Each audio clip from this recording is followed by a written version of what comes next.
জীবনের পরিধি খুবই ক্ষুদ্র। যত শীঘ্র মানুষ তার ধন সম্পদ ভোগ করতে শুরু করে ততই তার মঙ্গল। প্রজাপতির মতো ভেসে থাকো এবং মৌমাছির মতো হুল ফোটাও। অসম্ভব এমন একটি শব্দ যা কেবল বোকাদের অভিধানেই পাওয়া যায়। যারা প্রত্যেক বস্তুরই দাম জানেন কিন্তু কোনো বস্তুরই প্রকৃত মূল্য জানেন না, তারাই সমালোচক। সত্যিকারের মানুষ কাউকে ঘৃণা করে না। রাত্রিভর স্বপ্ন দেখে ভোর সকালে ক্লান্ত। যাকে নিয়ে স্বপ্ন দেখা সে যদি তা জানত। নিরাশাবাদী মানুষের কাছ থেকে ধার করাই সবচেয়ে উত্তম, কারণ তারা টাকা ফিরে পাওয়ার আশা করে না।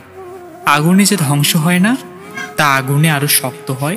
পরিচ্ছন্ন বই পড়া ভালো, কিন্তু মহান সাহিত্যের পঠিত বিষয়ে জীবনে বুনন করা উত্তম।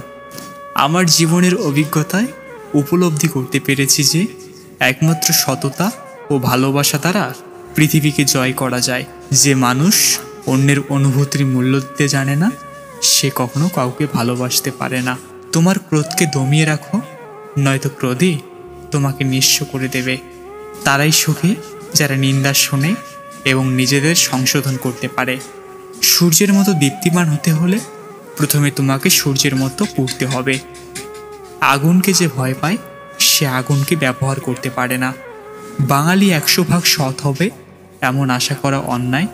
50 ভাগ সৎ হলেই বাঙালিকে পুরস্কার দেওয়া উচিত। যতদিন মানুষ অসৎ থাকে ততদিন তার কোনো শত্রু থাকে না, কিন্তু যেই সে সৎ হয়ে ওঠে তার শত্রুর অভাব থাকে না। কারো প্রতি শ্রদ্ধা অটুট রাখার উপায় হচ্ছে তার সাথে কখনো সাক্ষাৎ না করা। দুঃসময়ে কোনো অপমান গায়ে মাখতে হয় না। ঝগড়া চরমে পৌঁছার আগেই ক্ষান্ত হও। অনুকরণ নয়, অনুসরণ নয়, নিজেকে খুঁজুন, নিজেকে জানুন, নিজের পথে চলুন। তুমি সফল হলে তোমার ছেঁড়া জামাটাও ইতিহাস, তুমি ব্যর্থ হলে তোমার স্যুট পরাটাও উপহাস। একমাত্র কঠোর পরিশ্রমী সফলতার মূল চাবি। নিশ্চয়ই সফলতা লাভ করবে সে যে শুদ্ধ হয় এবং তার পালনকর্তার নাম স্মরণ করে, অতঃপর নামাজ আদায় করে।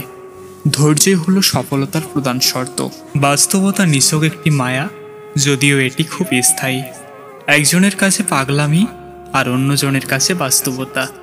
পৃথিবীতে কঠিন বাস্তবের মধ্যে একটি বাস্তব হলো মানুষ যখন সাফল্যের দ্বারপ্রান্তে এসে পৌঁছায় আর তখনই তার প্রিয় মানুষটি হারিয়ে যায়। মনের অনেক দরজা আছে, সেখান দিয়ে অসংখ্য জন প্রবেশ করে এবং বের হয়ে যায়।